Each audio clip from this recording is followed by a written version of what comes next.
Hello everyone, welcome to our YouTube channel target GNM ANM.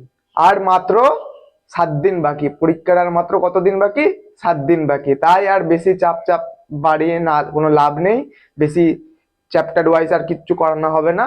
এখন just previous year question আর কিছু আমরা নিজেদের থেকে মক টেস্ট দেবো, সেই সব কোশ্চেন নিয়ে আলোচনা হবে। এখন জাস্ট প্রশ্ন উত্তর নিয়ে আলোচনা হবে। আমরা তোমাদেরকে এখানে কিছু এমসিকিউ দেবো, কিছু এমসিকিউ অ্যান্সার বলে দেবো, তোমাদেরকে কিছু করতে দেবো, তোমরা সেগুলো করবে, মক টেস্ট দেবে, তার অ্যান্সার আমাদেরকে পাঠাবে। তো তোমরা যদি মক টেস্ট দিতে চাও তার লিঙ্ক কোথায় পাবে? আমাদের টেলিগ্রামে।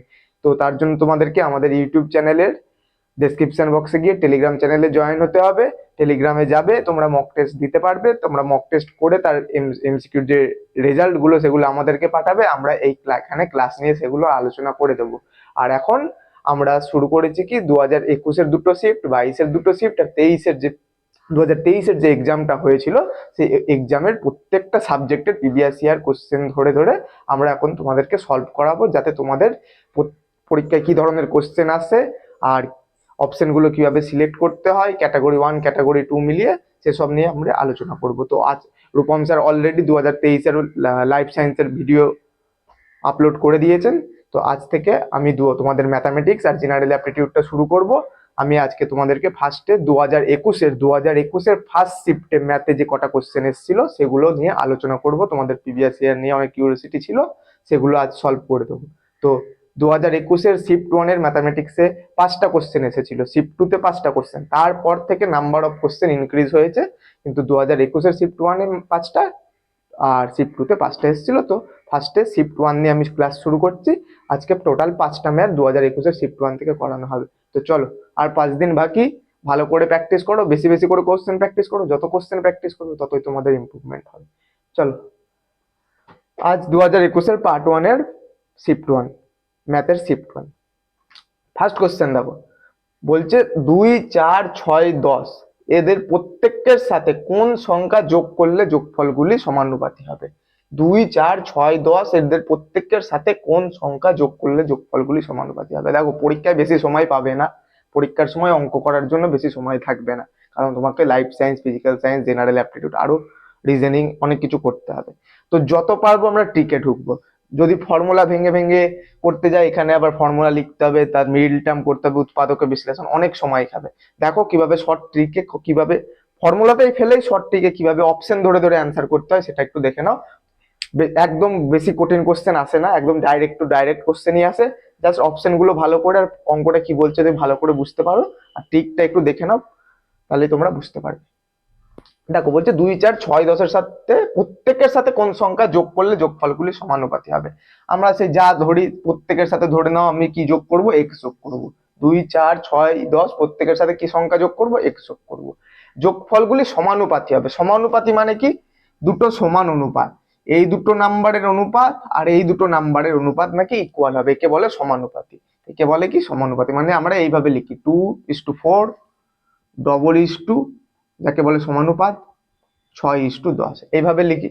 তাহলে সমানুপাত মানে কি? 2/4 এর যা ভ্যালু হবে তা ইকুয়াল টু 6/10 হতে হবে, তবে হবে সমানুপাতি। আমরা যদি এখানে কাটাকুটি করি, দেখো এটা আসবে 1/2, এটা আসবে 3/5, তাহলে কি এটা সমানুপাতে থাকলো? সমানুপাতে হলো না। তাহলে আমাদেরকে এদের প্রত্যেকের সাথে এক্স যোগ করতে হবে। সেই যোগ করে সেই এক্স এর ভ্যালু কত, এই অপশন গুলো থেকে পুট করে দেখবো কোন ভ্যালু পুট করলে সমানুপাত চলে আসছে। দেখা যাক। তাহলে এবার আমাদেরকে কি করতে হবে? এখানে প্রত্যেকের সাথে এক্স যোগ করতে হবে। 2 + x, 4 + x equal to 6 + x by 10 + x হলো। এইবার তোমরা এখানে এটাকে ক্রস মাল্টিপ্লিকেশন করে এক্স স্কোয়ার আসবে, দিয়ে তার মিডিল টার্ম করে এক্স এর ভ্যালু বের করতে পারো, কিন্তু এটা অনেক লং প্রসেস হয়ে যাবে, এটা অনেক লং প্রসেস হয়ে যাবে। এবার তাহলে আমরা কি করব? আমাদের কাছে 4টে অ্যান্সার আছে, এ বি সি ডি, প্রত্যেকটা এখানে পুট করব, একটা একটা করে পুট করব। যেখানে গিয়ে দেখবো এদিক আর ওদিক সমান হয়ে যাচ্ছে, ওটাই অ্যান্সার, অঙ্ক মিলে গেল। তাহলে এক এক করে পুট করে দেখো। ফার্স্ট অপশন কি আছে? 3। তাহলে এখানে কত হবে? 2 + 3, 4 + 3 ইকুয়াল টু 6 + 3, 10 + 3। তাহলে কত হচ্ছে? 5/7 ইকুয়াল টু 9/13। তাহলে এটা সমান হচ্ছে না, একই ভ্যালু আসছে না, তাহলে 3, এই অপশনটা আমার হবে না। তাহলে এই অপশনটা হবে না, তাহলে মুছে দিলাম, এটা যাচ্ছে না।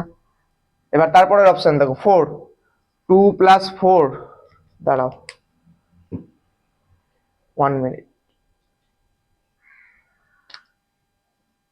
দেখো 2 + 4, 4 + 4, 6 + 4, 10 + 4।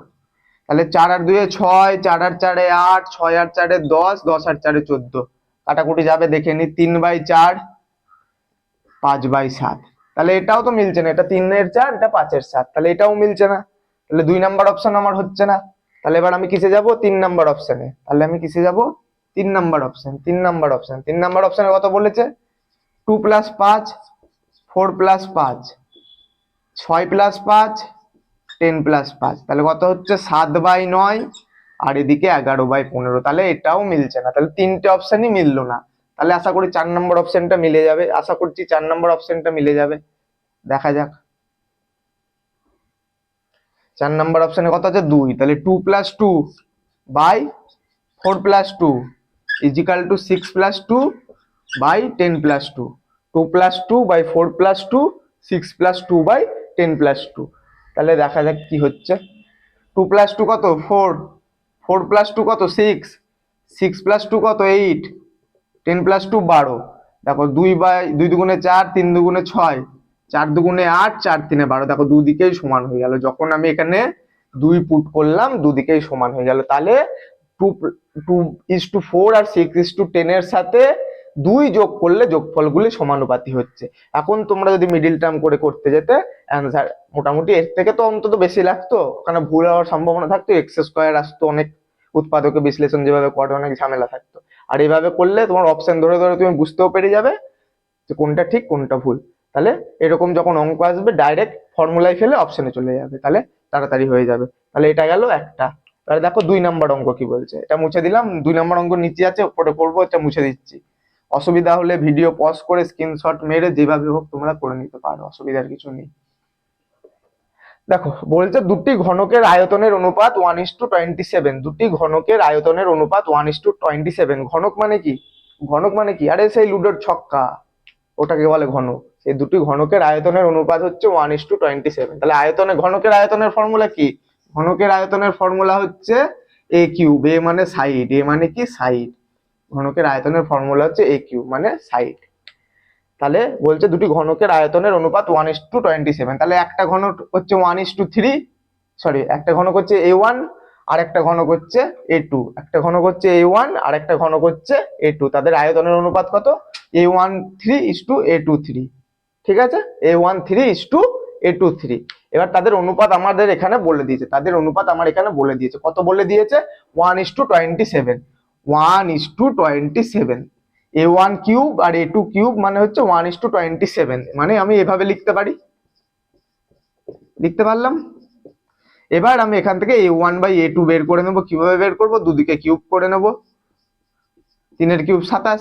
তাহলে a1/a2 = 1/3। তাহলে আমার এখান থেকে কি বেরোলো? a1 আর a2 ভ্যালু বেরোলো, a1 আর a2 ভ্যালু বেরোলো।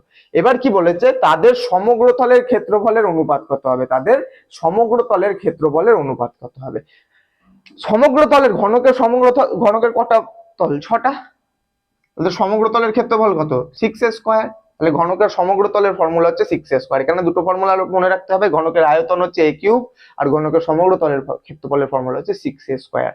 তাহলে সমগ্রতলের ক্ষেত্রফলের অনুপাত কত? তাহলে লেখো 6a1² বাই 6a2²। দুটো ঘনক, দুটো তল, তাহলে 6 6 কেটে যাবে। এবার a1 এর ভ্যালু এখানে কত আছে? 1। a1/a2 এর ভ্যালু কত আছে? 1/3। 1 এর স্কয়ার, 3 এর স্কয়ার। তাহলে অ্যান্সার কত হলো? 1/9। কোথায় আছে 1/9? মানে 1:9 কোথায় আছে? 1:9 কোথায় আছে? এটা হবে না, এটা 1:9। তাহলে এখান থেকে মনে রাখতে হবে ঘনকের আয়তন হচ্ছে a³, ঘনকের সমগ্রতলের ক্ষেত্রফল হচ্ছে 6a²। দুটো a1 আর a2 দুটো ধরে পুট করলেই আমার অঙ্ক শেষ। তাহলে দুটো অঙ্ক হলো, একটা গেল সমানুপাত থেকে, একটা গেল ঘনকের আয়তন থেকে। এবার যাব 3 নম্বর অঙ্কে। এবার যাব কতই? পার্ট 1 এর শিফট 1 এর ম্যাথামেটিক্স এর 3 নম্বর অঙ্ক। কি বলছে দেখো, এই অঙ্কটা সেই গোলকার চোঙের অঙ্ক, যেটা আমি তোমাদের ক্লাসে পড়িয়েছিলাম। সেই অঙ্কটাই আবার এসছে। তোমরা ওখানেও চেক আউট করতে পারো। যদি ওখানে না বুঝে থাকো, আবার বলে দিচ্ছি, আবার দেখে নাও। কি বলেছে? 42 সেমি ব্যাসের একটি নিরেট গোলককে পিটিয়ে 42 সেমি ব্যাসের একটি নিরেট গোলককে পিটিয়ে 7 সেন্টিমিটার লম্বা চোঙাকৃতি দণ্ড তৈরি করলে দণ্ডটির ব্যাস কত হবে? কি বলেছিলাম, এইরকম যখন অঙ্ক থাকবে দুটোর আমরা কি করব, ভলিউমটা সমান করব। কি করব, ভলিউমটাকে ইকুয়াল করব। গোলকের ভলিউমের ফর্মুলা কি ছিল?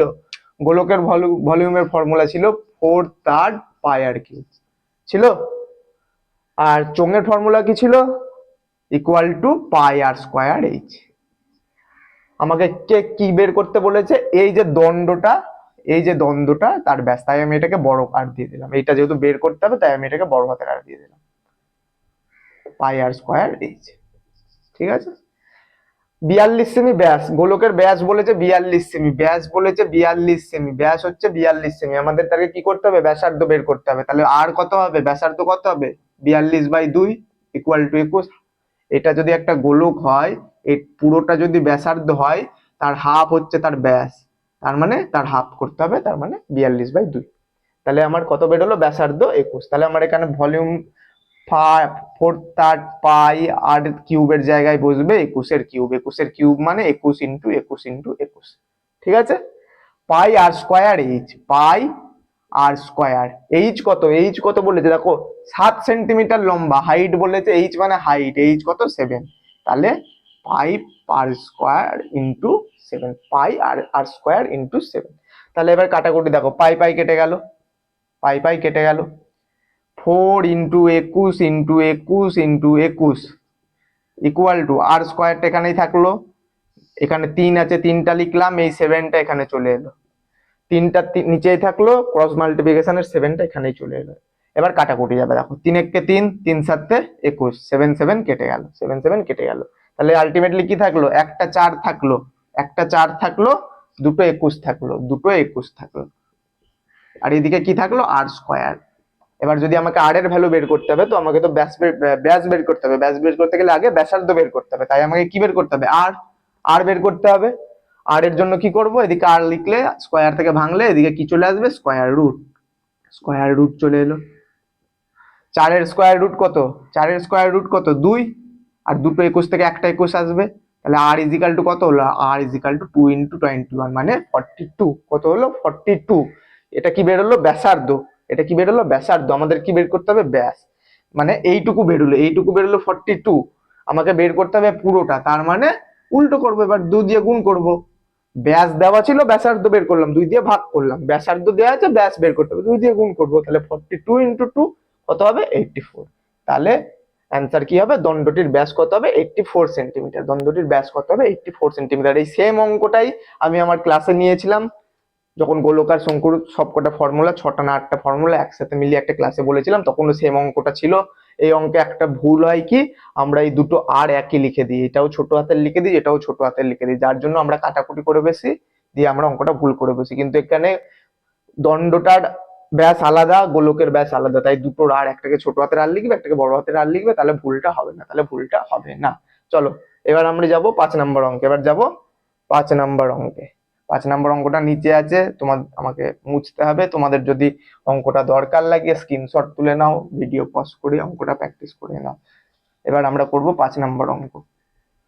দেখো বলছে একটি গ্রামের বর্তমান জনসংখ্যা হচ্ছে n, একটি গ্রামের বর্তমান জনসংখ্যা হচ্ছে n, কত, n।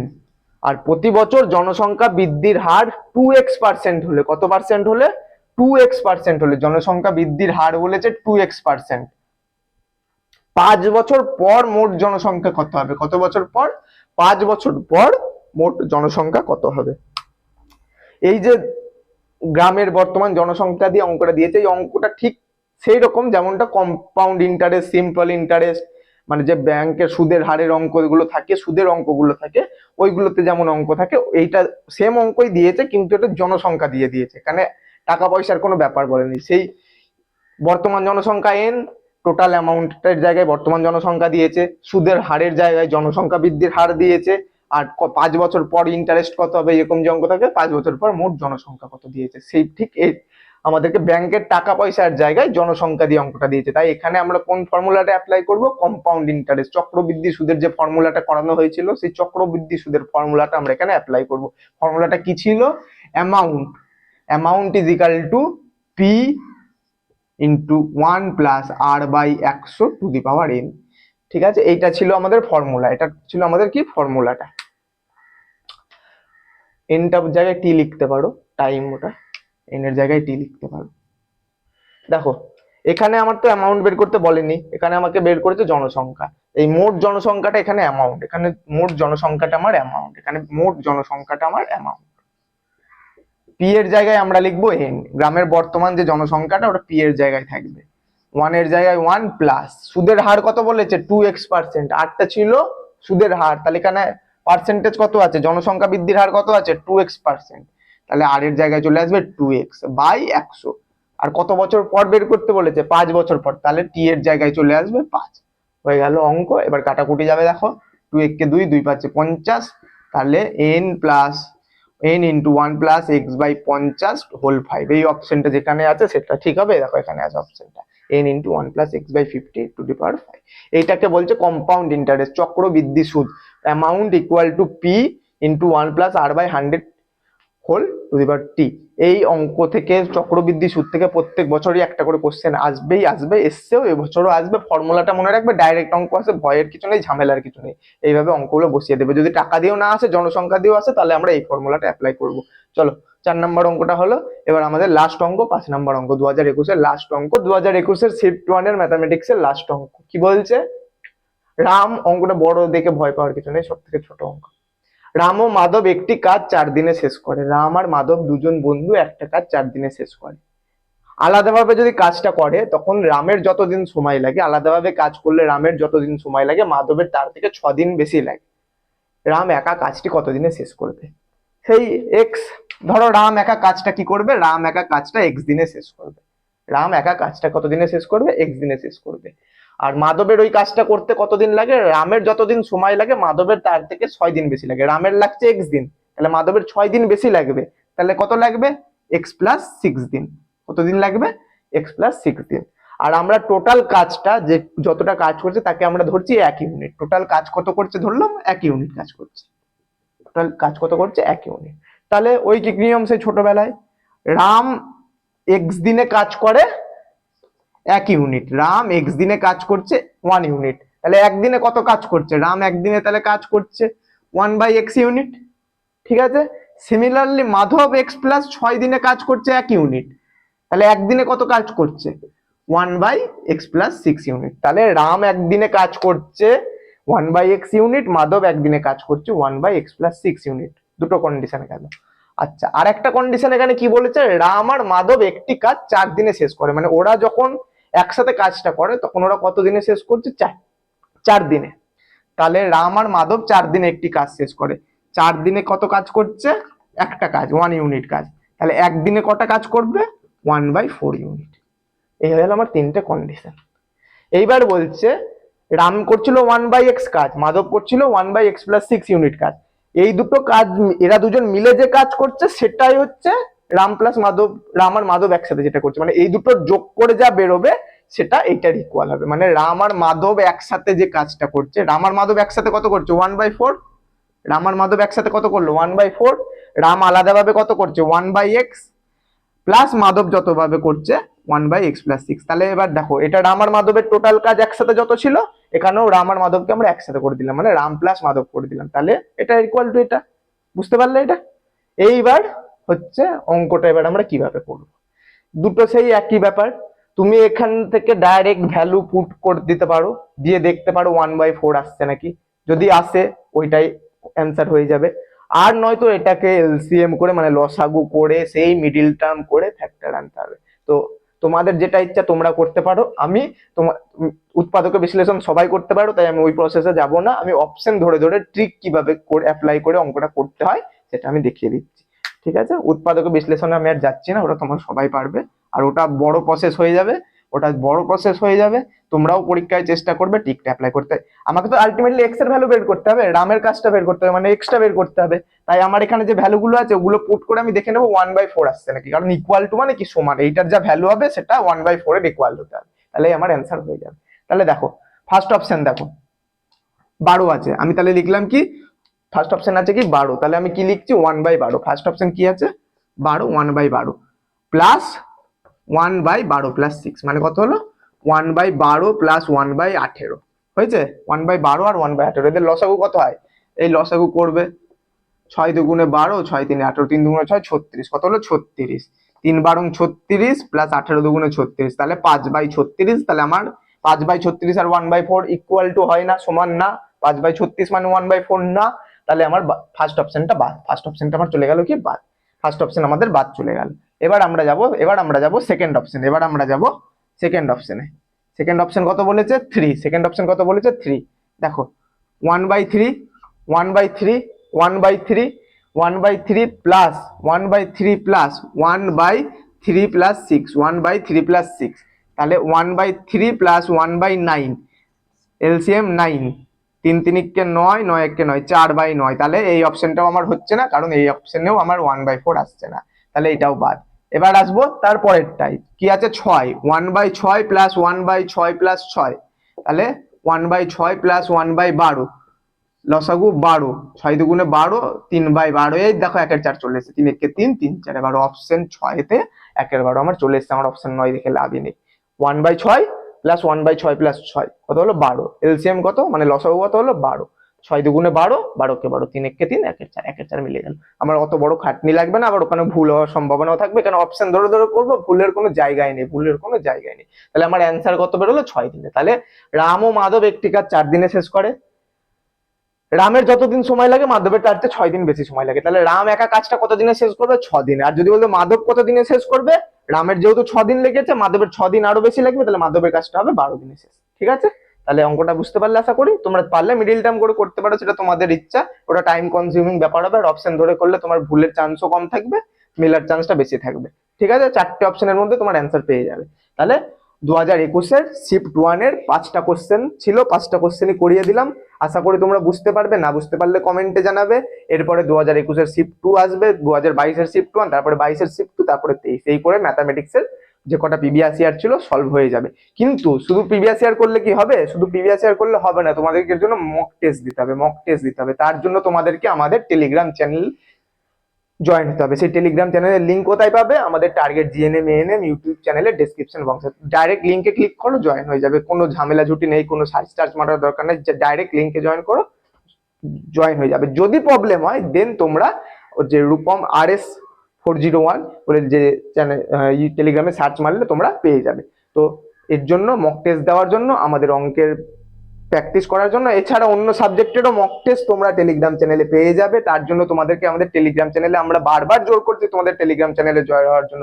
অন্তত 7 দিন আছে, 7 দিনের জন্য জয়েন হয়ে যাও, জাস্ট মক টেস্ট গুলো দাও, আমরা মক টেস্ট দেবো, সেগুলোর অ্যান্সার তোমরা আমাদেরকে পাঠাবে, আমরা এখানে আলোচনা করে দেবো, ডাইরেক্ট এখানে ক্লাস নিয়ে আলোচনা করে দেবো, তোমরা মিলিয়েও নিতে পারবে যে তোমাদের স্কোর কত হচ্ছে।